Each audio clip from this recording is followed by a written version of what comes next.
Assalamualaikum warahmatullahi wabarakatuh. Bismillahirrahmanirrahim. Alhamdulillahi rabbil alamin. Wassalatu wassalamu ala ashrafil anbiya'i wal mursalin. Sayyidina wa habibina wa syafi'ina wa maulana Muhammad wa ala alihi wa ashabihi ajma'in. Subhanaka la ilma lana illa ma 'allamtana innaka antal alimul hakim.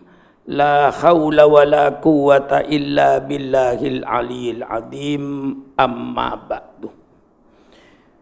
Para alim ulama yang saya muliakan, Al-Mukarram guru kita Kiai Sanusi, juga Al-Mukarram guru kita Kiai Nasruddin, yang keduanya telah memberikan fatwa kepada kita bersama, mudah-mudahan akan memberikan manfaat dari dunia sampai akhirat.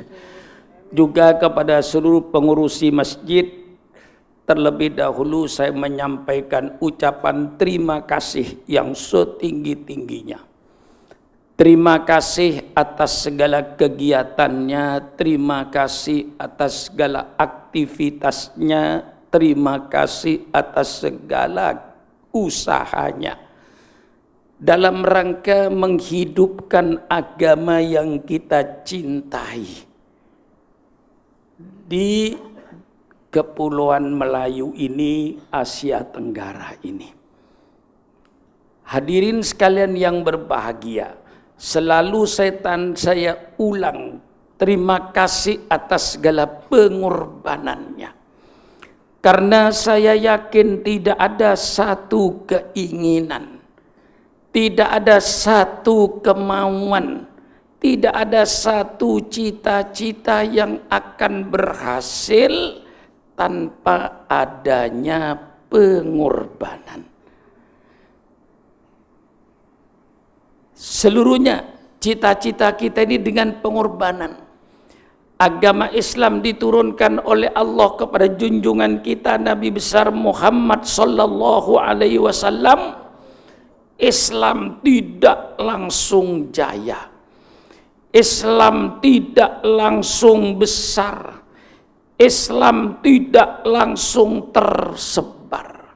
Tersebarnya Islam, jayanya Islam, besarnya Islam karena diperjuangkan oleh junjungan kita Nabi besar Muhammad sallallahu alaihi wasallam dengan para sahabat-sahabatnya dengan segala pengorbanannya. Baik pengorbanan jiwa dan pengorbanan harta. Alhamdulillah kita berada di negeri Melayu ini, negeri yang damai. Tidak perlu berkorban jiwa, cukup berkorban harta. Cukup berkorban harta. Mari kita hidupkan masjid-masjid dengan harta kekayaan kita. Mari kita hidupkan majelis-majelis dzikir dengan harta kekayaan kita. Mari kita hidupkan sekolah-sekolah madrasah, sekolah-sekolah agama, pesantren-pesantren dengan harta kekayaan kita. Mari kita hidupkan panti-panti asuhan sehingga semuanya bergerak hidup dengan pengorbanan kita. Umat Islam di Pinang tinggal pilih mau berkorban atau mau jadi korban. Kalau tidak mau berkorban, siap-siaplah untuk jadi korban. Kalau sudah jadi korban, tidak perlu berkorban. Maka berkorbanlah sebelum jadi korban. Tidak usah berkorban jiwa, cukup berkorban harta. Ini selalu saya anjurkan. Masjid bisa hidup dengan keuangannya. Majelis taklim bisa hidup, majelis dzikir bisa hidup, pondok pesantren bisa, madrasah bisa hidup dengan pengorbanan kita. Kalau kita semuanya cinta kepada Islam, cinta adalah pengorbanan. Kalau tidak ada pengorbanan, jangan ngomong bicara soal cinta. Cinta kepada Islam, tanya kepada dirinya sendiri, berapa persen dari hartanya yang sudah dikorbankan untuk Islam? Berapa persen tenaganya untuk Islam? Berapa persen pikirannya untuk Islam? Berapa persen hartanya untuk Islam? Nah, kalau kita semuanya kayak Rasulullah, kayak para sahabat berkorban, insya Allah kita tidak jadi korban. Alhamdulillah, karena pengorbanan orang-orang sebelum kita, alhamdulillah kita tidak jadi korban. Karena orang sebelum kita berkorban, alhamdulillah kita tidak jadi korban. Maka sering saya katakan, jangan hanya pandai makan jasa, tapi harus pandai pula berjasa. Kalau tuan-tuan saya tanya, pernahkah tuan-tuan minum es dengan kelapa muda? Saya kira jawabannya sering. Kalau saya tanya siapa tuan yang nanam pohon pokok kelapa itu? Oh, Pak Kiai sudah meninggal dunia. Kalau begitu tuan-tuan makan kelapanya orang kuburan. Yang nanam kelapa di kuburan sudah tidak merasakan kayak apa enaknya kelapa muda dengan es. Justru saudara yang tidak menanam yang sekarang merasakan nikmatnya. Saya tidak melarang saudara makan jasa orang lain, tetapi hendaknya sudah pandai pula berjasa. Orang yang hanya pandai makan jasa, tapi tidak mau berjasa, itulah orang-orang yang hanya pandai berjoget di atas kuburan orang lain. Jangan kau berjoget, menari-nari di atas kuburan orang lain. Kau nikmati apa yang diketahui oleh kuburan, oleh orang kuburan, tapi kau tidak pernah berbuat sesuatu terhadap bangsanya. Ini yang selalu saya anjurkan, supaya kita berjasa, jangan hanya pandai makan jasa. Ini yang dikerjakan oleh Rasulullah Sallallahu Alaihi Wasallam. Kalau tidak karena perjuangan beliau dengan para sahabatnya, ya secara dohirnya mungkin Islam tidak jaya. Tapi dengan takdir Allah, pengorbanan Rasulullah dengan para sahabatnya begitu besar. Dengan segala penderitaannya, Rasulullah berdakwah. Ustaz Ashraf tidak sama dengan Syukron Makmun berdakwah. Saya berdakwah ke Brunei, ke Singapura, seluruh Indonesia. Dari Aceh sampai Irian. Enak ditelepon oleh Pak Ustadz Ashraf naik pesawat Pak Kiai. Enak naik pesawat. Turun, alhamdulillah disambut Rasulullah ketika mau berdakwah ke Taif.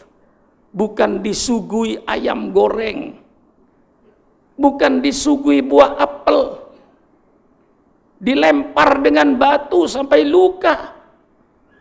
Jibril menawarkan jasa, hai Muhammad, angkat tanganmu ke langit, kau tinggal minta kepada Allah, kami para malaikat siap untuk menggerakkan bukit-bukit yang ada di Taif ini untuk menghimpit orang-orang Taif ini.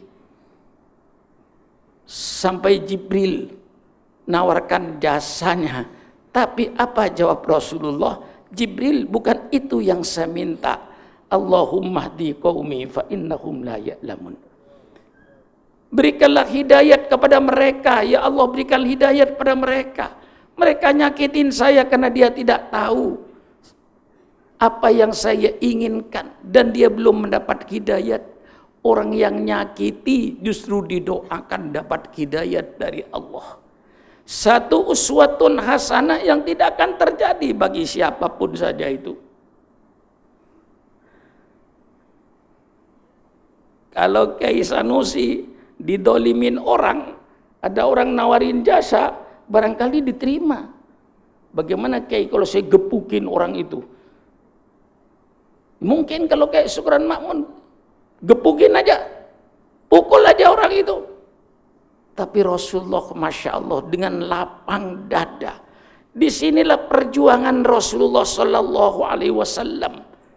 Sehingga karena kita cinta kepada Rasulullah, kita selalu mengadakan peringatan Maulid, memperingati lahirnya. Kita peringati karena kita cinta. Apakah ada larangan dalam Islam tidak boleh ingat kepada yang dicintai? Begitulah kecintaan kita. Sehingga dalam hadis Rasulullah Sallallahu Alaihi Wasallam, la yu'minu ahadukum hatta akuna ahabba ilaihi mimmalihi wa waladihi wa walidihi wan nasi ajmain. Tidak sempurna iman seseorang itu sehingga aku, kata Rasulullah, lebih dicintai olehnya daripada hartanya, daripada anaknya, daripada bapaknya, dan dari seluruh manusia yang ada. Baru imannya sempurna. Kita mencintai Rasulullah satu hal yang wajar. Kita ingat hari kelahirannya karena kita cinta. Dan juga berdasarkan hadis-hadis Rasulullah Sallallahu Alaihi Wasallam, Rasulullah sangat menghormati kelahirannya. Rasulullah mengagungkan kelahirannya. Persilakan saudara baca kitab Riyadhus Shalihin dalam bab tentang puasa hari Senin. An Abi Qatadah radhiyallahu an su'ilan Nabiyyu sallallahu alaihi wasallam an shaumi yaumil itsnin. Faqal yaumun wulidtu fi. Ditanya Rasulullah, ya Rasulullah, mengapa kau puasa setiap hari Senin dan kau suruh umatnya untuk berpuasa hari Senin? Apa jawab Rasulullah? Yaumun wulidtu fi. Hari Senin itu hari saya dilahirkan. Rasulullah mengagungkan kelahirannya dengan dia berpuasa setiap hari Senin, dan umatnya disuruh berpuasa setiap hari Senin karena mengagungkan lahirnya junjungan kita Nabi besar Muhammad Sallallahu Alaihi Wasallam. Jelas bahwa Rasul itu mengagungkan kelahirannya, memperingati kelahiran setiap minggu. Setiap minggu Rasul itu mengagungkan kelahirannya. Apalagi kalau kita tambah dengan firman-firman Allah. Qul bifadlillah wa birahmatihi fabidzalika falyafrahu wa dzalika khairum mimma yajma'un.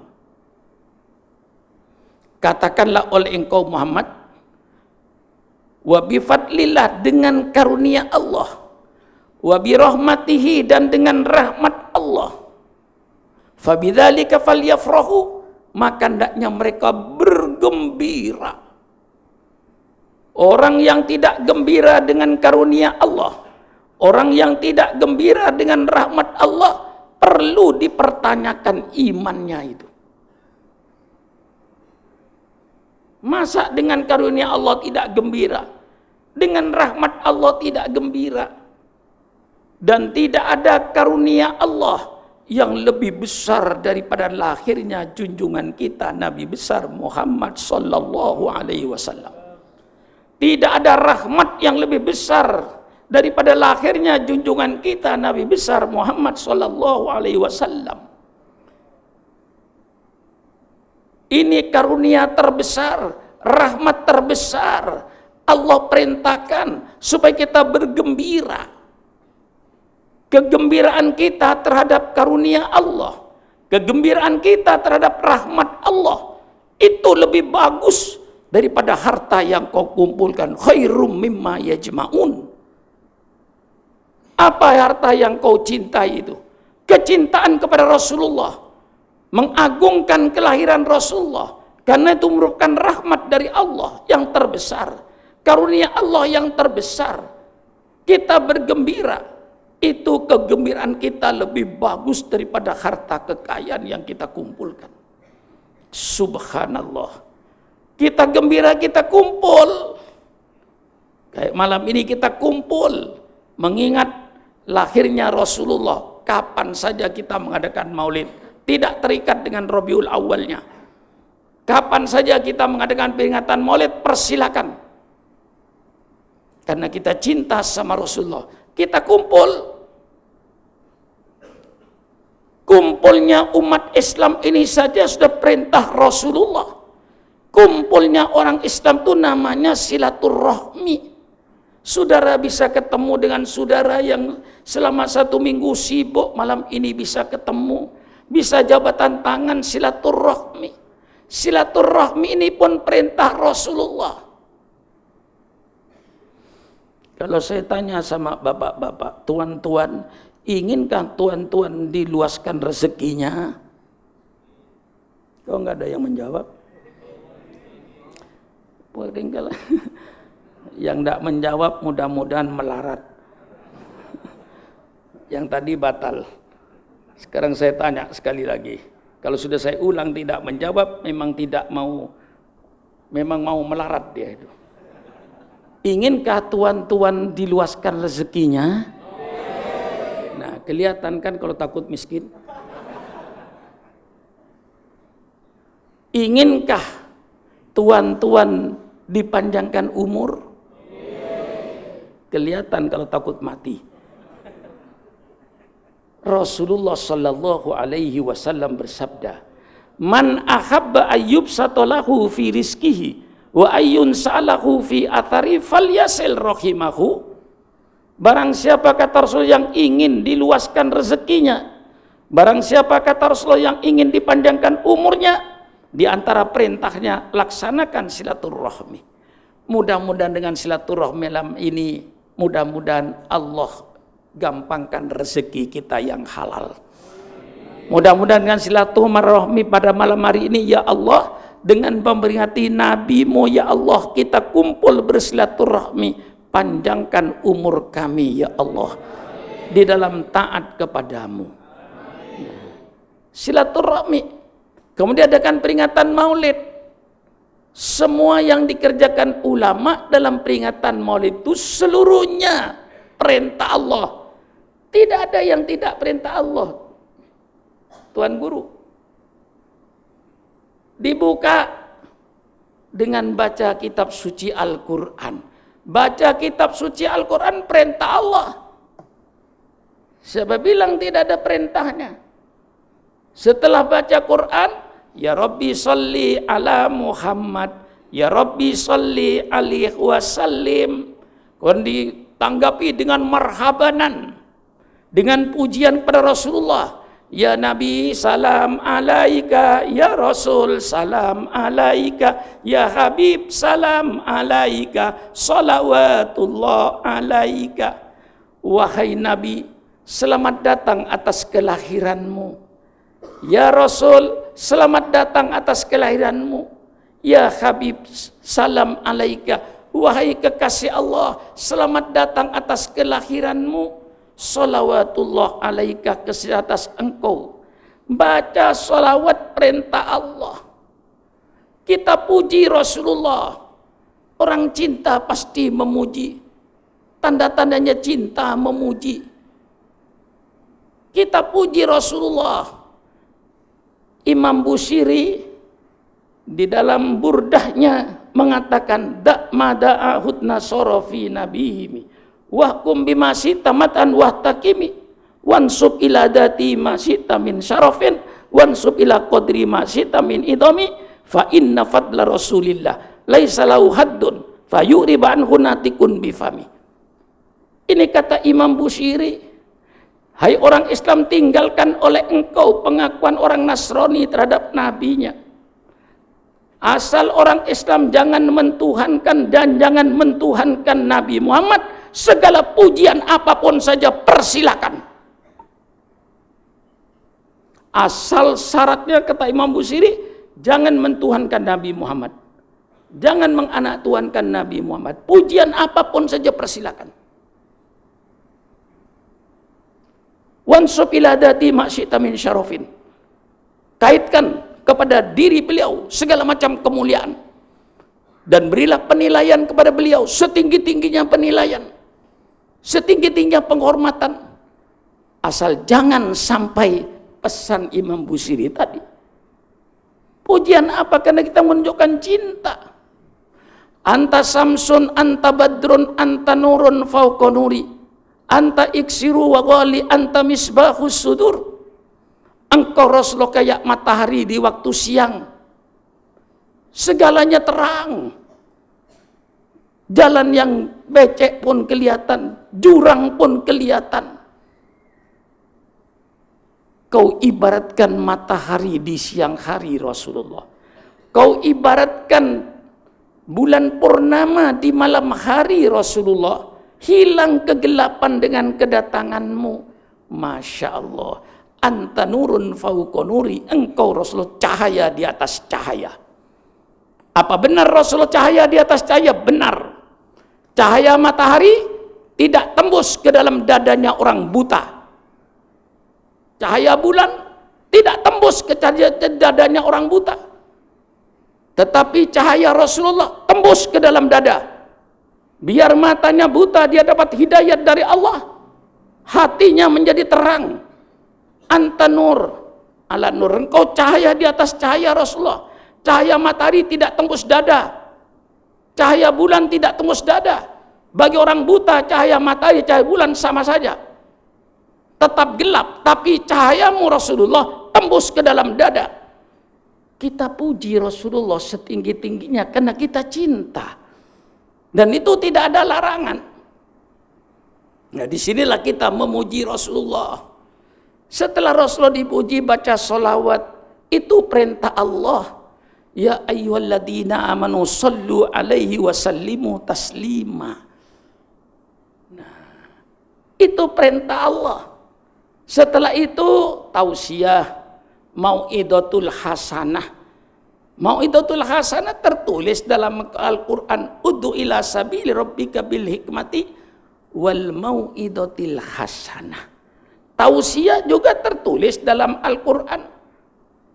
Wa tawasaw bis sabri wa tawasaw bil haq wa tawasaw bis sabr. Wasiat, mau'idah hasanah, dakwah. Peringatan maulid di samping kita mengagungkan Rasul, menjadikan sarana yang paling tepat untuk melaksanakan dakwah Islamiyah, menceritakan Nabi Muhammad seutuhnya. Persilakan ketika peringatan maulid. Akhir maulid pasti ditutup dengan doa. Doa itu adalah perintah Allah. Tidak ada peringatan maulid yang dilaksanakan oleh para ulama yang tidak perintah Allah. Seluruhnya perintah Allah dari awal sampai akhir. Karena kita cinta sama Rasulullah Sallallahu Alaihi Wasallam. Lah disinilah saudara-saudara, bahwa dalam perintah-perintah Allah itu bermacam-macam. Ada perintah Allah yang terikat dengan waktu, namanya sholat 5 waktu. Jangan dirubah waktunya itu. Duhur harus pada duhur. Ada perintah Allah yang hanya terikat dengan tempatnya saja. Waktu bebas, umroh. Ada perintah Allah yang terikat dengan waktu dan tempat. Waktunya 9 Dzulhijjah sampai 13 Dzulhijjah, kecuali tawaf ifadahnya bebas. Tempatnya harus di tanah suci. Misalnya di Malaysia ada orang kaya, lalu beli tanah 1000 hektar, lalu Masjidil Haram dipindah, bikin Masjidil Haram persis Masjidil Haram, Ka'bahnya persis Ka'bah, cari batu yang hitam-hitam ukurannya, Ustaz, yang sama persis. Bikin Arafah, persis Arafah Jabal Rahmanya. Bikin Musdalifah, bikin Mina dengan duit triliunan ringgit. Apa boleh haji ke Penang? Boleh nggak? Tidak boleh. Walaupun sama persis. Karena Allah tentukan di tanah haram. Waktunya ditentukan. Ada perintah Allah. Nah ini yang kadang-kadang kurang dipahami. Ada perintah Allah. Yang tidak pakai waktu, tidak pakai tempat. Allah perintahkan baca Quran. Kapan baca Quran? Kapan saja. Di mana? Di mana saja. Allah perintahkan dzikir. Kapan dzikir? Kapan dzikir? Kapan saja. Di mana mau dzikir? Di mana mau dzikir? Di mana saja. Di kapal terbang boleh. Di bus boleh. Di kereta pribadi boleh. Bebas. Di mana saja dan kapan saja. Lah ini adalah perintah yang tidak pakai waktu, tidak pakai tempat. Karena waktu tidak ada ketentuan dari Allah, tempat tidak ada, Syukran Makmun menentukan. Saya kumpulkan puan-puan kalau malam Jumat. Puan-puan kumpul malam Jumat, baca Yasinan bersama. Nah, yang pasti Yasinan setiap malam Jumat zaman Rasulullah tidak ada. Tidak ada itu. Tolong Jai, yang rutin istiqomah tiap malam Jumat zaman Rasulullah baca ya tidak ada. Kita adakan muslimat-muslimat puan-puan untuk baca Yasinan tiap malam Jumat istiqomah. Apa karena Yasinan itu tidak ada zaman Rasulullah? Lalu orang yang Yasinan tiap malam Jumat masuk neraka? Mari kita bicara. Dzikir. Kapan saja kita mau dzikir persilakan. Sholat dimanapun mau sholat bebas. Mau sholat di tepi jalan tol, highway, persilakan. Mau sholat di atas gunung, persilakan. Mau sholat di tepi sawah, persilakan. Mau sholat di tepi sungai, persilakan. Bebas. Hanya waktunya yang terikat. Dzikir. Allah tidak menentukan waktu kapan dzikir. Kapan saja. Di mana kita? Di mana saja. Lalu ulama membuat dzikir yang istiqomah. Seperti tarekat-tarekat yang ada. Seperti tarekat Naqsabandi, seperti tarekat Qadariyah, dan tarekat-tarekat lainnya. Itu diajak dzikir bersama, enggak ada apa-apa. Itu dzikir bersama dengan dzikir la ilaha illallah. Karena Allah tidak menentukan tempat dan waktu. Dan Allah tidak menentukan hitungannya. Nah disinilah saudara-saudara yang banyak dikerjakan oleh kita ahli sunnah wal jamaah ini. Yasinan bersama, tahlilan bersama, itu seluruhnya termasuk barang-barang baru tetapi yang baik. Karena yang disebut bid'ah itu artinya bahasa Melayunya barang baru. Yang tidak ada sebelumnya, itu namanya bid'ah. Pertanyaannya, apakah semua barang baru itu mesti jeleknya? Gimana kira-kira Tuan Guru? Apakah barang baru itu pasti jeleknya semua? Belum tentu, lihat barang barunya kayak apa gitu loh. Kayak apa barang baru itu? Lihat dulu barang barunya itu. Kalau barang barunya bertentangan dengan Quran dan Sunnah Nabi, ini barang baru yang tidak benar. Kita sikat. Kalau barang baru itu tidak bertentangan dengan Quran dan hadis, kita perbanyak untuk menghidupkan Islam. Supaya Islam itu hidup. Misalnya di masjid Jami ini malam Jumat perempuan-perempuan kumpul baca Yasin sampai Isya, hidup Islam. Malam Sabtu misalnya Kiai Sanusi ngumpulkan orang di masjid, dzikir bersama, baca tahlil. Kemudian nanti malam Minggu baca Rotibul Haddad, malam Senin baca surat Kahfi, malam Selasa baca surat Waqiah. 1 minggu isi semua tiap malam masjid ini. Kira-kira hidup gak Islam ini? Hidup gak masjid ini kira-kira? Hidup apa tidak? Kalau tidak ada itu mati. Kalau ingin hidup Islam, bikin habis maghrib, malam Jumat, perempuan-perempuan yosinan bersama. Malam Sabtu, dikir bersama. Malam Minggu, pegawai negeri, Rotib Haddad bersama. Malam Senin, surat Kahfi bersama. Malam Selasa, surat Waqiah bersama. Malam Rebo, surat Al-Mulk bersama. Sambung malam Jumat lagi, ketemu lagi dengan perempuan baca Yasin. Kira-kira Masjid Jurutong hidup gak kira-kira ya? Hidup gak kira-kira? Hidup kan Islam? Rasulullah bersabda, bikinlah kau bid'ah sebanyak-banyaknya, asal bid'ah yang sesuai dengan Quran dan Sunnah Nabi. Jangan yang bertentangan. Selama itu sesuai dengan Quran dan Sunnah Nabi, Rasulullah bersabda, man sanna fil islami sunnatan hasanatan. Man sanna fil islam sunnatan hasanatan falahu ajruha wa ajru man amila biha min wari ayang kusumin auzarihim syai'un. Barang siapa yang membuat kebiasaan, barang siapa yang membuat tradisi-tradisi yang baik, yang tidak bertentangan dengan Quran dan Sunnah Nabi, baginya pahala, dan pahalanya orang yang mengerjakannya dengan tidak memberi pahala mereka sedikit pun. Yang dilarang oleh junjungan kita Nabi besar Muhammad sallallahu alaihi wasallam, man sanna fil islami sunnatan sayyi'atan. Barang siapa yang membuat sunnah-sunnah, tradisi-tradisi, kebiasaan-kebiasaan yang tidak baik, fa alaihi wizruha wa wizru man amila biha min wari ayyang kusumin auzarihim syai'un.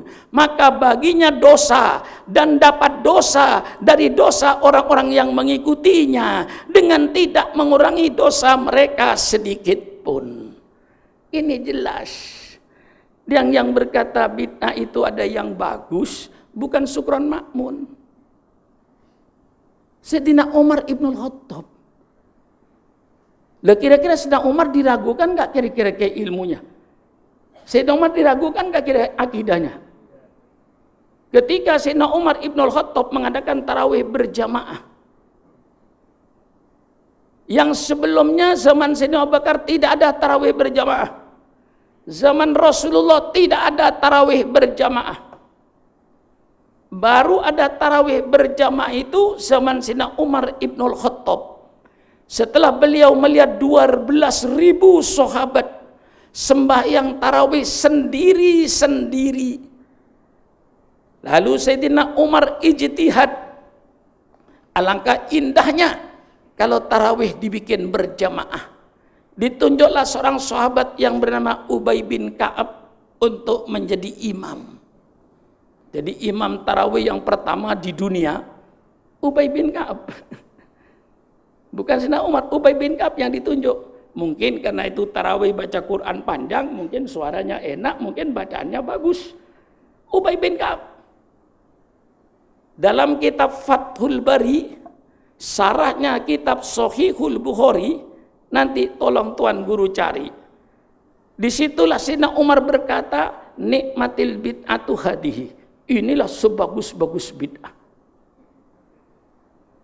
Bukan Sukron Makmun yang bilang bid'ah ada yang bagus itu, Sayyidina Umar.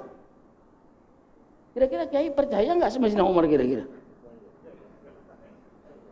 Ragu-ragu? Lah iya, lebih percaya sama anak sekarang. Lah ini, saya tunjukkan apa adanya. Diperkuat oleh Imam Syafi'i radhiyallahu anhu. Apakah Imam Syafi'i ini kira-kira diragukan keilmuannya? Apakah Imam Syafi'i diragukan keimanannya? Apakah Imam Syafi'i diragukan ketakwaannya kepada Allah? Imam Syafi'i yang berkata, al bid'atu bid'atani. Bid'ah itu ada 2 macam.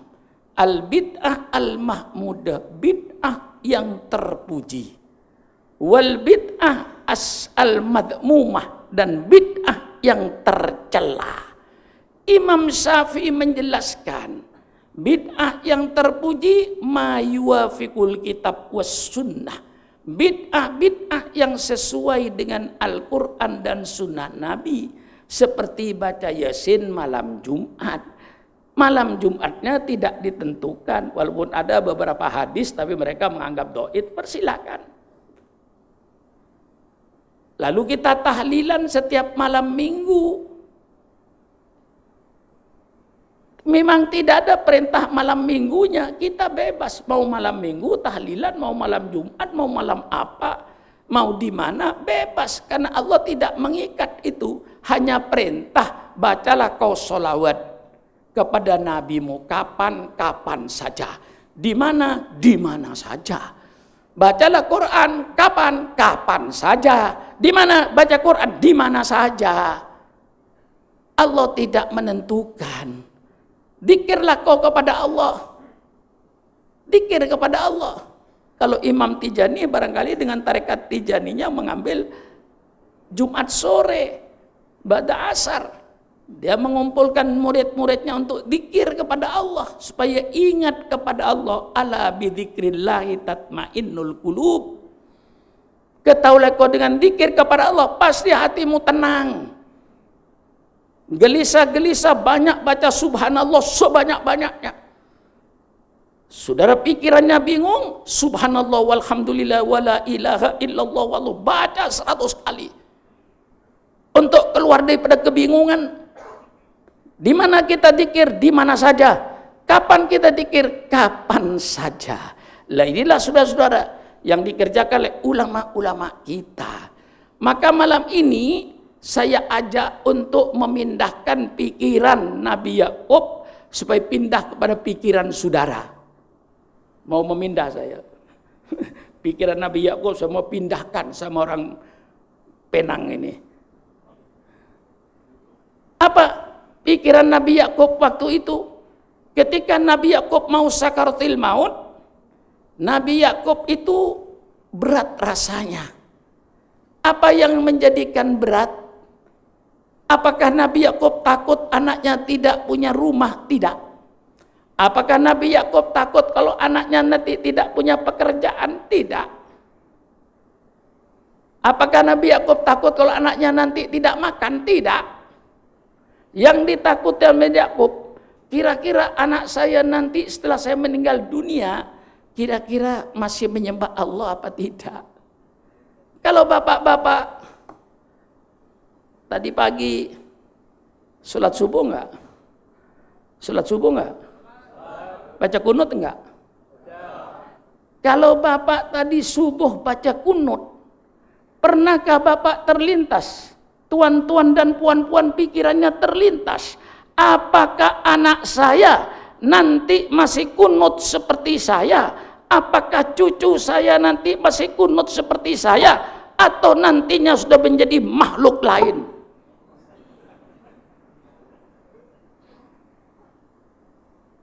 Pernah terpikir? Kalau bapak sujud kepada Allah, subhana rabbiyal a'la wa bihamdi, subhana rabbiyal a'la wa bihamdi, subhana rabbiyal a'la wa bihamdi. Pernahkah bapak terpikir ketika itu, ya Allah, apakah anak saya nanti masih sujud seperti saya? Apakah cucu saya nanti masih sujud seperti saya? Atau sudah menjadi makhluk lain? Tidak seperti kita. Itu yang harus jadikan pikiran sekarang ini. Dengan tantangan-tantangan yang begitu besar untuk menyelamatkan anak kita. Am kuntum syuhada'a idh hadara Yaqubal maut idh qala li banihi ma ta'buduna min ba'di qalu na'budu ilahaka wa ilaha abaika Ibrahim wa Ismail wa Ishaq ilaha wahida wa nahnu lahu muslimun. Tidakkah kalian jadi saksi ketika Nabi Yakub mau sakaratul maut, dia kumpulkan putra-putranya di sekitarnya. Kemudian Nabi Yakub bertanya, wahai anak-anakku, apakah yang akan kalian sembah nanti setelah saya meninggal dunia? Alhamdulillah, semua anaknya kompak, na'budu ilahaka wa ilaha abaika Ibrahim wa Ismail wa Ishak ilaha wahida wa nahnu lahu muslimun. Wahai ayahku, kami akan tetap menyembah Tuhan ayahku, Tuhan bapak-bapak kami, Nabi Ibrahim, Nabi Ismail, Nabi Ishak. Menyembah Allah yang Maha Esa. Baru Nabi Yakub sakaratul maut, lega rasanya mendengar jawaban putra-putranya itu. Lah ini yang sekarang harus kita pikirkan. Karena tantangan-tantangan yang kita hadapi cukup besar, Bu. Kalau Al-Mukarram Tuan Guru Sanusi, kalau dulu saya masih muda tantangan tidak banyak, Guru Sanusi. Tidak seperti sekarang tantangannya ini. Sekarang subhanallah, masya Allah. Apa yang Rasulullah sabdakan 1400 tahun yang lalu, sekarang Syukron Makmun dan umat Islam sekarang ini sedang merasakan. Sabdanya 1400 tahun yang lalu. Ini membuktikan wa ma yantiqu anil hawa in huwa illa wahyu yuha. Rasulullah tidak akan keluar dari lidah Rasulullah yang berdasarkan nafsunya, tetapi semua yang keluar dari lidah Rasulullah pasti bimbingan dari Allah, pasti benar. 1400 tahun yang lalu bersabdanya, sekarang kita rasakan persis.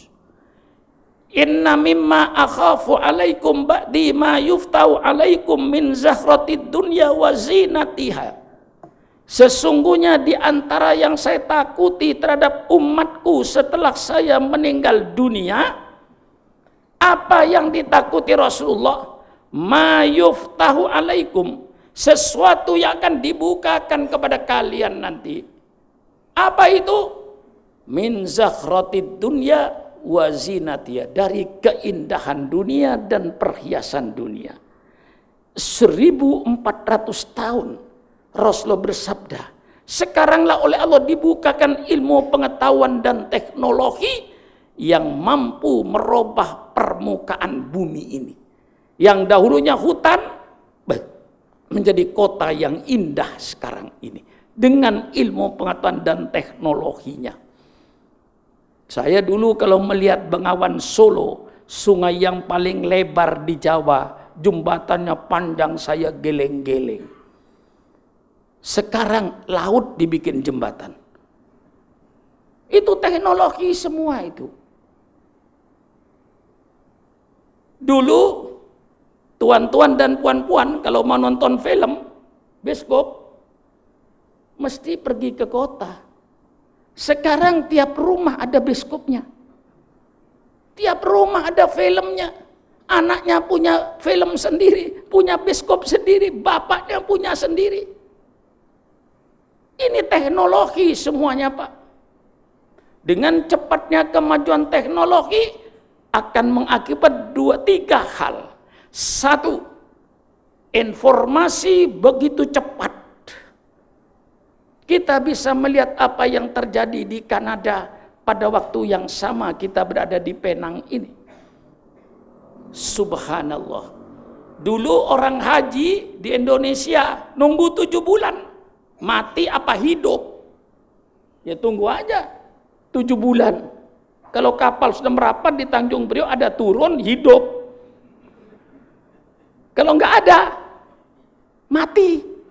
Tidak tahu kapan matinya. Sekarang Masya Allah, Bu, orang yang tidak pergi ke Mekah lebih tahu daripada yang ke Mekah. Betul apa tidak? Begitu saudara giliran wukuf di Arafah, setel aja televisinya. Saudara bulan Ramadan tidak ke Mekah, yang umroh ke Mekah, ketika sholat tarawih lebih tahu tuan daripada yang di Mekah itu. Tuan di sini melihat imamnya, lihat hidung imam, kumisnya imam, lihat di belakang yang tarawihnya tidur. Orang yang umroh sendiri ke Mekah gak tahu itu. Itulah informasi yang tidak bisa ditolak. Masya Allah, ini dahsyat, akan membuat satu perubahan peradaban, akan merubah budaya satu bangsa.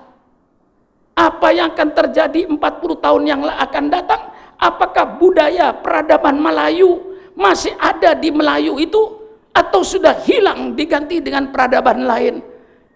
Lewat Facebooknya, lewat YouTube-nya. Apalagi sekarang ada guru besar namanya Syaihu Google. Syekhuna Google itu hebat, Pak. Mau tanya apa saja kepada Syekhuna Google itu bisa, Pak. Tuan mau tanya hadis, tanya sama Syekhuna Google, dijawab. Itu Syekhuna Google sekarang ini. Tapi sebaliknya, sudah mau tanya apa saya Google, mau nonton film porno, dikasih oleh Syekhuna Google ini. Mau melihat segala macam perempuan, bisa. Masya Allah, sehingga kadang-kadang pacaran cukup dengan HP-nya mereka pacaran itu. Bisa tahu perempuan di Indonesia, bisa tahu perempuan di Malaysia. Hebat ini. Sehingga di Indonesia banyak anak hilang. Anak perempuan hilang. Kumpul kebo. Dengan cara subhanallah. Ini semua tantangan. Informasi begitu cepat. Mau nonton apa saja lewat HP kita bisa nonton. Film yang paling porno pun kita bisa tonton. Sampai bisa nonton apa saja. Kitab juga bisa. Iya. Sekarang kalau ada tuan guru ngaji masih bawa kitab, itu agak kuno. Agak kuno itu. Tidak usah bawa kitab. Bawa saja HP yang kecil, tafsir Jalalain, tinggal pijet, keluar surat Al-Baqarah. Mau ngaji kitab Riyadhus Shalihin, pijet, nggak usah dipijet, usap. Usap. Kalau dipijet masih ditekan itu nggak usah, usap aja gini ini. Keluar Riyadhus Shalihin. Diusap, keluar film porno. Ini Rasulullah 1400 tahun yang lalu loh bersabdanya. Ternyata sekarang kita yang mendapatkan musibahnya. Belum lagi dengan transportasi yang begitu cepat. Kemarin malam, Pak, jam sekian saya baru datang dari Jogja menuju Jakarta. Jam sekian ini. Jam setengah 4, jam 3 saya bangun. Setengah 4 saya ke lapangan terbang karena janji dengan Ustadz Asrop, takut nanti dia kelabakan kalau saya nggak datang. Nggak tidur saya. Ini transportasi begitu cepat. Dan ini akan membawa perubahan, Pak. Jangan dikira oleh Bapak, oleh tuan-tuan cuman lending. Duduk di Cengkareng Soekarno-Hatta itu, setiap 10 menit kapal terbang luar negeri turun. Lufthansa Airline buka pintu keluar orang Jerman. KLM buka pintu keluar Belanda. Buka lagi Qantas keluar orang Australia. Turun lagi Pacific Airline, turun Cina dari Hong Kong. Japan Airline turun orang Jepang. Seluruh bangsa sedunia datang ke Kuala Lumpur. Seluruh bangsa sedunia datang ke Jakarta. Mereka membawa peradaban masing-masing. Tidak mustahil kalau nanti putra Melayu ini akan berubah peradabannya sehingga tidak bisa dibedakan anak Melayu atau anak Eropa. Pakaiannya sama, tingkah lakunya sama. Ini namanya terjadi perubahan peradaban, perubahan budaya, Pak. Ini yang ditakuti Rasulullah 1400 tahun yang lalu.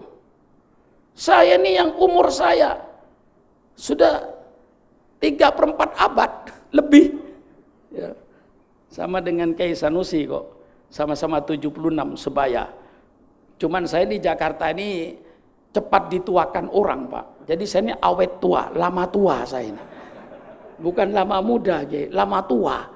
Karena saya mulai umur 22 tahun sudah dituakan oleh orang itu. Sudah dianggap ustadz, dianggap kiai. Umur 22 tahun.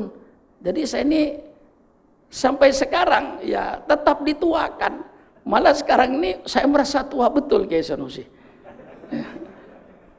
Merasa kayak tua ini karena setahun yang lalu para ulama dan para habaib kumpul di Jakarta.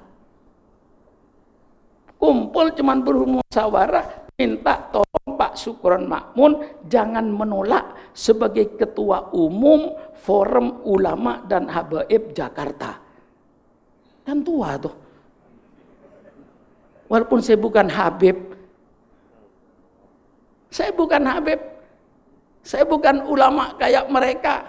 Tapi saya ini dituakan. Jadi saya lama jadi tua itu. Ya. Nah disinilah saudara-saudara sekarang ini yang kita rasakan terjadinya perubahan peradaban. Dulu ketika saya masih kecil, saya pulang ke Madura. Kebetulan saya ini sukunya suku Madura.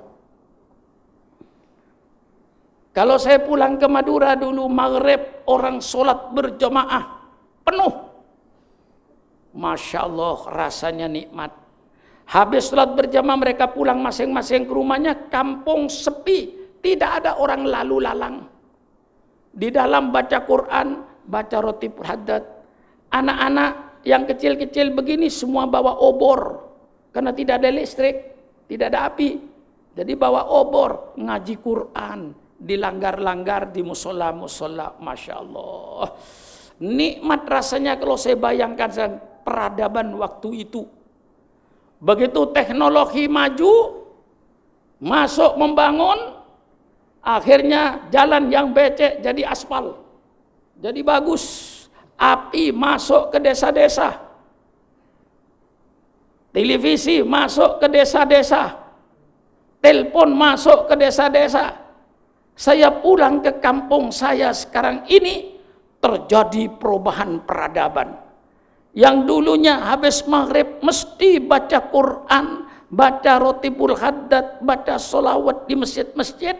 Sekarang saya pulang ke kampung saya, apa yang terjadi? Habis maghrib semuanya nongkrong depan televisi. Itu di kampung saya. Kira-kira di Penang bagaimana ya? Hah? Hah? Sama? Pertanyaannya kok bisa sama?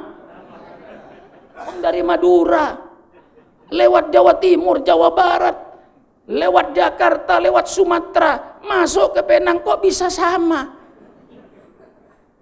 Siapa yang nyuruh, siapa yang ngatur?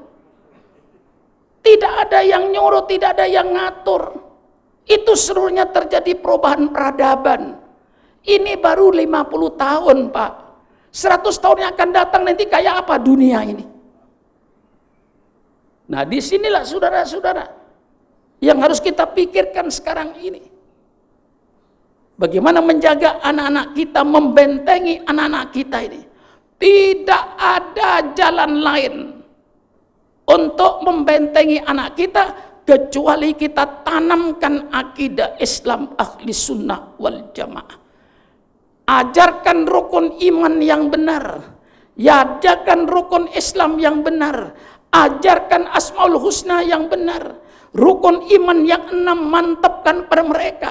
Bahwa kita hidup di dunia ini sifatnya sementara. Nanti kita akan hidup di akhirat. Itulah hidup yang sebenarnya. Hidup sekarang cuma hidup sementara.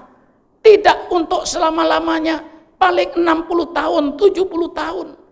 Setelah itu kita akan kembali kepada Allah. Dan Allah akan memberikan kehidupan yang abadi. Ini tanamkan. Tanpa ini akan hancur anak bangsa ini. Percaya sama saya. Dengan keadaan yang perubahan-perubahan yang terjadi seperti sekarang ini. Belum lagi yang masuk ajaran-ajaran yang berbeda dengan kita.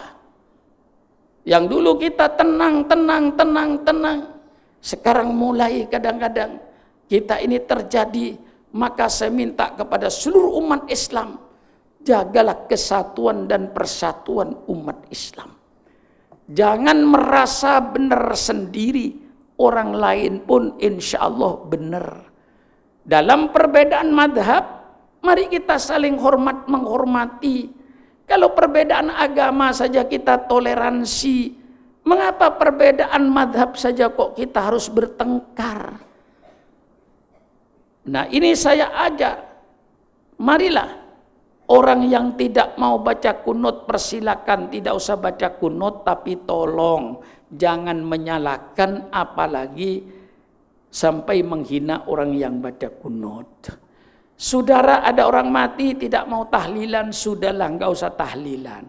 Tetapi jangan mencela Sukron Makmun yang tahlilan. Gitu aja. Seperti kita akurlah. Berbeda itu sudah wajar. Imam Syafi'i berbeda dengan Imam Hanafi, tapi tidak lalu mencela, malah saling hormat menghormati. Ketika Imam Syafi'i pergi ke masjidnya Imam Abu Hanifah di Irak, Imam Syafi'i tidak baca kunut. Kemudian oleh muridnya ditegur, Tuan Guru kok tidak baca kunut? Kan Tuan Guru mengajarkan kunut itu termasuk sunat muakkad, kok tidak baca? Apa Imam Syafi'i jawabnya? Saya menghormati kepada Imam Abu Hanifah yang tidak baca kunut. Saya sedang berada di masjid beliau. Sampai begitu toleransinya. Saya minta supaya kawasan Melayu ini tetap damai, rukun. Jangan sampai salah menyalahkan, wah ini syirik, ini sesat. Sudahlah, semuanya punya dalil, semuanya punya kaidah. Saya kalau orang mati tahlilan, saya punya kaidah. Kaidah saya insya Allah cukup kuat. Nah, peringatan Maulid cukup kuat. Saya baca kunut cukup dalil saya kuat. Yang saya pegang hadis Bukhari, yang saya pegang hadis Muslim, akonata Rasulullah sallallahu alaihi wasallam fi subi qala na'am ba'da ruku' au qabla ruku', ba'da ruku' yasiron. Itu sahih Bukhari. Dalam sahih Muslim, Rasulullah berkunut hatta faraqad dunya, sampai beliau meninggal dunia. Anda yang tidak mau kunut, sudahlah, tidak usah kunut. Cuman tolong jangan berkampanye untuk yang kunutan supaya tidak kunutan. Sudah tidak kunutan sendiri, nggak apa-apalah. Mari kita jaga. Jangan bikin keresahan. Ini yang sekarang saya di Indonesia yang ikut sedih, selalu saya menganjurkan ukhuwah Islamiyah. Jangan salah menyalahkan. Kalau saya ini Kiai Sanusi sudah tahqiq kepada, ya kalau kata bahasanya biangnya Wahabi. Saya berdialog langsung dengan Syekh bin Bas. Segala persoalan mulai tawassul, ziarah kubur, langsung dengan Syekh bin Bas saya. Orang nomor 1 di Saudi Arabia sebagai muftinya. Saya berdialog dengan dia. Ternyata nggak ada masalah. Baik ziarah kuburnya maupun tawassulnya. Aduh, cuma lupa. Ada kitab yang disusun oleh Imam Madinah. Yang tidak ada bedanya dengan kita itu. Sampai saya tanya sama Syekh bin Bas. Syekh bin Bas, saya dari Indonesia tapi bahasa Arab. Saya dari Indonesia, saya madhab Syafi'i. Ketika saya masuk Masjidil Haram, Masjid Nabawi, imamnya tidak ada yang baca bismillah. Menurut madhab Syafi'i, bismillah itu termasuk Fatihah. Fatihah tidak dibaca, bismillah tidak dibaca, Fatihahnya tidak sah. Syaratnya jadi makmum, saya bilang, syaratnya saya jadi makmum harus yakin kalau sholatnya imam itu sah. Kalau makmum di belakang tidak yakin bahwa sholatnya imam itu sah, saya tidak berjamaah. Dia jawab dengan saya, ya Syekh Sukron, kullu la'imah fil haramain yaqra'unal basmalah. Semua baca bismillah itu. Saya sudah tahqiq. Dan dalam kitabnya Wahabi sendiri, imam yang mengajar di Masjid Nabawi, dijelaskan bahwa semua imam Masjidil Haram dan Masjid Nabawi bismillah semua. Cuman sirron. Itu ada kitabnya. Tebal kitabnya. Cuman ini kalau Jakarta Ustaz Asrul mampir, saya kasih kitab-kitab Wahabi yang seperti kita itu. Banyak. Malah dalam kitabnya Ibnu Taimiyah, jilid 24, kitabnya 37 jilid, Kiai. 1 meter lebih. Satu jilidnya kayak Quran tebalnya. Bayangkan aja 37. Jilid yang 24, Ibnu Taimiyah ditanya, apakah doa itu sampai pada orang mati? Apa bacaan Quran itu sampai kepada orang mati? Ibnu Taimiyah menjawab, orang yang berkata doa tidak sampai pada orang mati, Quran tidak sampai pahala pada orang mati, itu yang ahli bid'ah. Persilakan baca kitab Ibnu Taimiyah jilid 24.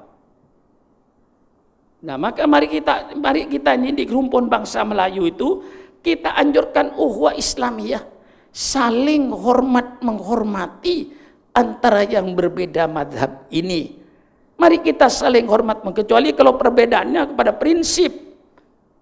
Kalau perbedaannya cuma soal kunut tidak kunut, bismillah tidak bismillah, yang sudah mereka itu bismillah, sudahlah, mari kita tinggalkan. Kita menuju persatuan yang lebih besar, musuh kita itu lebih besar. Sekarang apakah ingin Timur Tengah pindah ke Asia Tenggara? Tidak ada yang ingin. Tanya di Timur Tengah itu, yang membunuh siapa? Yang dibunuh siapa? Tanya itu. Yang membunuh siapa? Yang dibunuh siapa? Subhanallah, subhanallah, subhanallah. Yang membunuh tidak tahu mengapa saya harus membunuh. Yang dibunuh pun tidak tahu mengapa saya dibunuh. Inilah yang terjadi sekarang ini. Tiap hari bom, hancurlah. Yang membunuh dan yang dibunuh, ya sama. Apa kita mau seperti itu? Maka mumpung dari awal selalu saya, berbeda pendapat persilakan, tetapi hormati juga pendapat orang lain. Mari kita hidup rukun, toleransi, aman.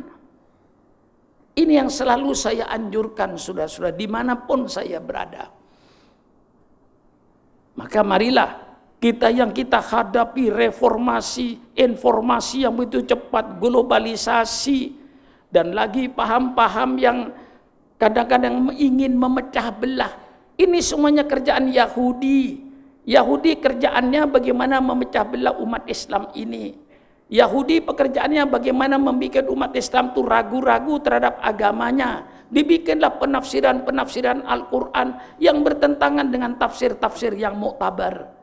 Supaya apa? Supaya kita ragu-ragu terhadap Islam ini.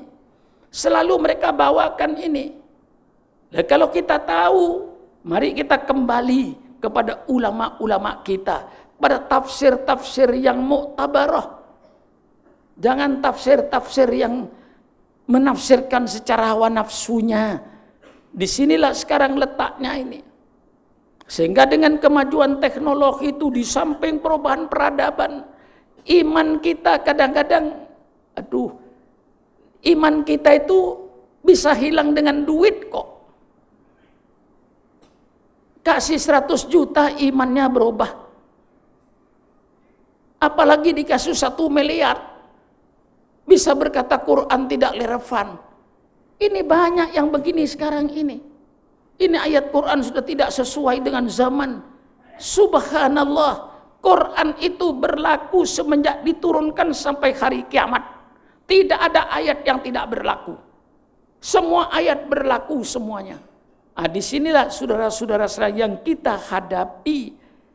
Maka mari kita seluruhnya ini jaga kesatuan dan ukhuwah Islamiyah. Biar berbeda pendapat selama pendapat ini tidak kepada soal usul. Kalau berbedanya akidah tentu tidak bisa toleransi. Tapi kalau bedanya cuma soal furu, marilah kita saling hormat menghormati. Seperti Madzhabul Arba'a, Imam Abu Hanifah, Imam Malik, Imam Syafi'i, Imam Ahmad Ibnu Hambal. Mereka berbeda, tapi tidak ada mereka itu yang lalu membawa permusuhan. Lalu yang madhab satunya jangan ikut imam, itu tidak, semua bebas saja. Saling hormat menghormati, saling harga menghargai. Jaga kedamaian dan persatuan kita ini, khususnya rumpun bangsa Melayu ini. Supaya kita hidup damai, dapat beribadat dengan tenang, inilah barangkali harapan saya. Lama juga saya pidato kayak. Jam 11 kurang seperempat loh.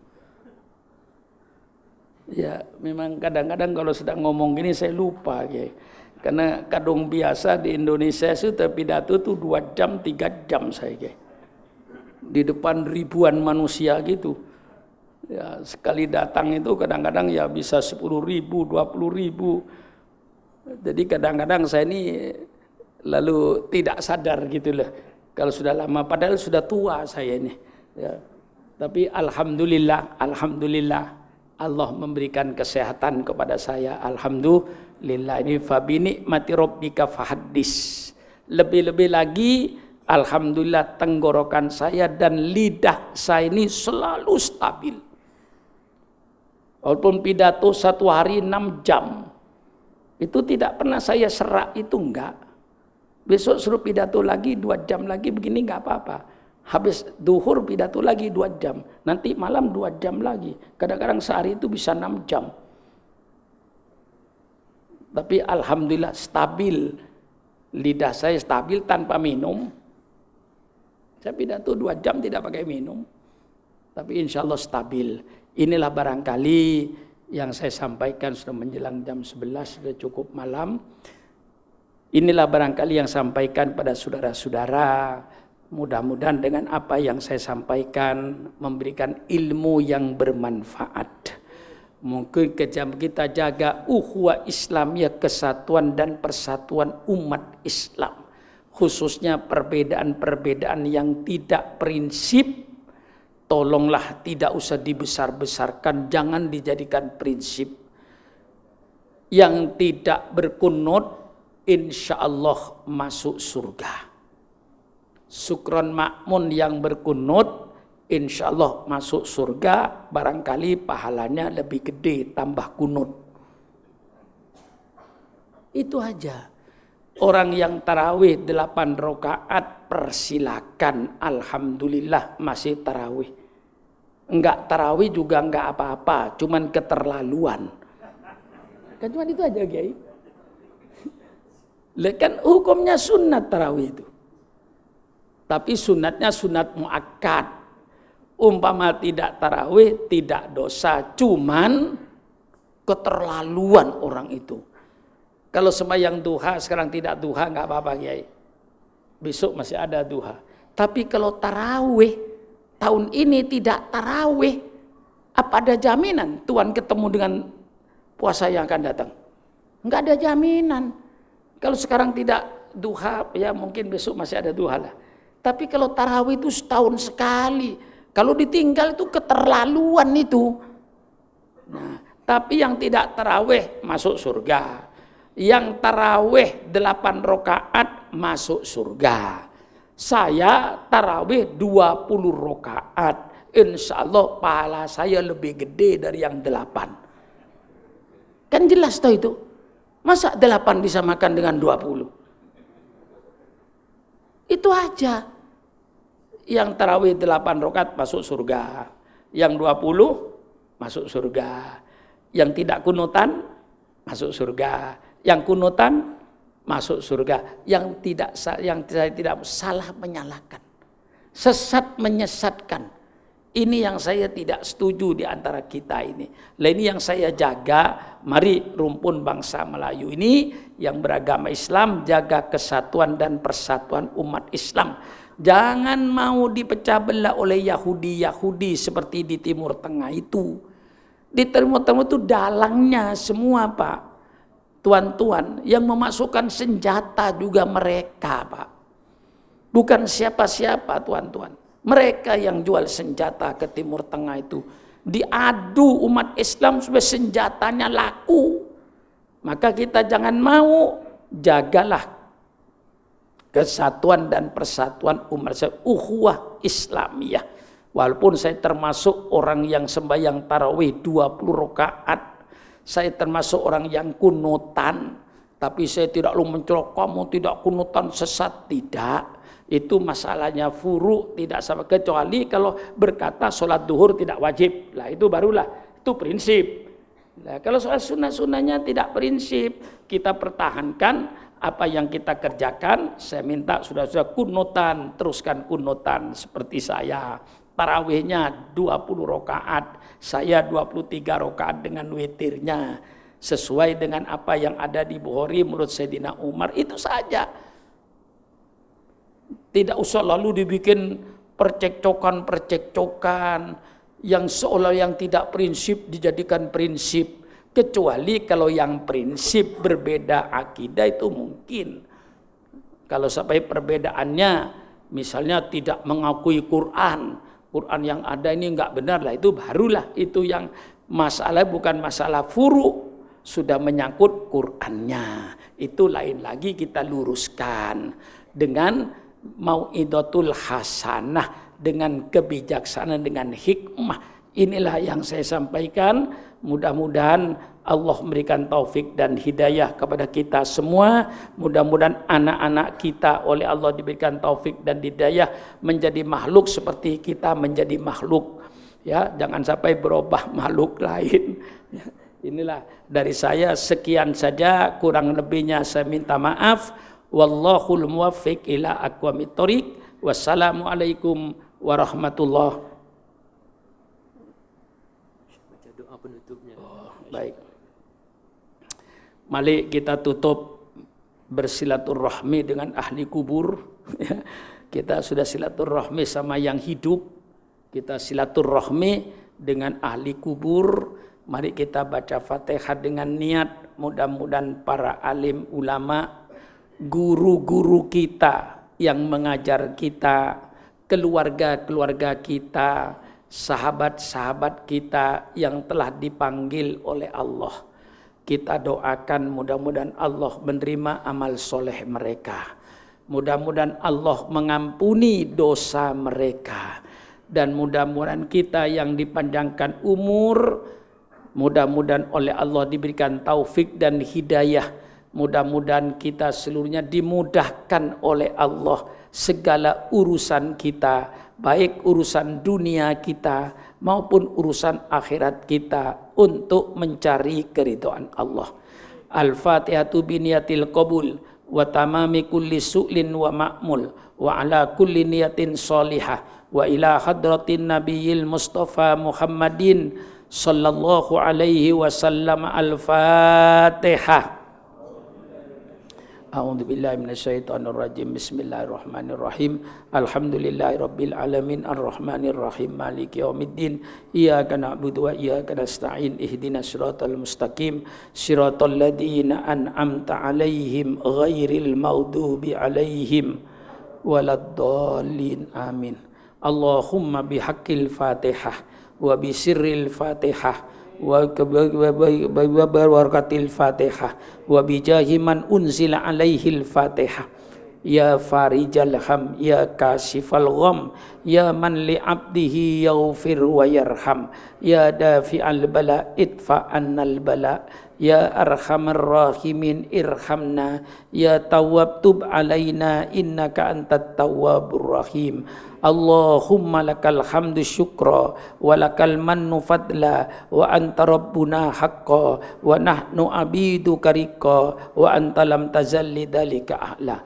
Allahumma ya muyassira kulli asir wa ya jabira kulli kasir wa ya sahiba kulli farid wa ya maghniya kulli fakir wa ya muqawwiya kulli dhaif wa ya ma'mana kulli khaif. Yassir alaina kulla asir.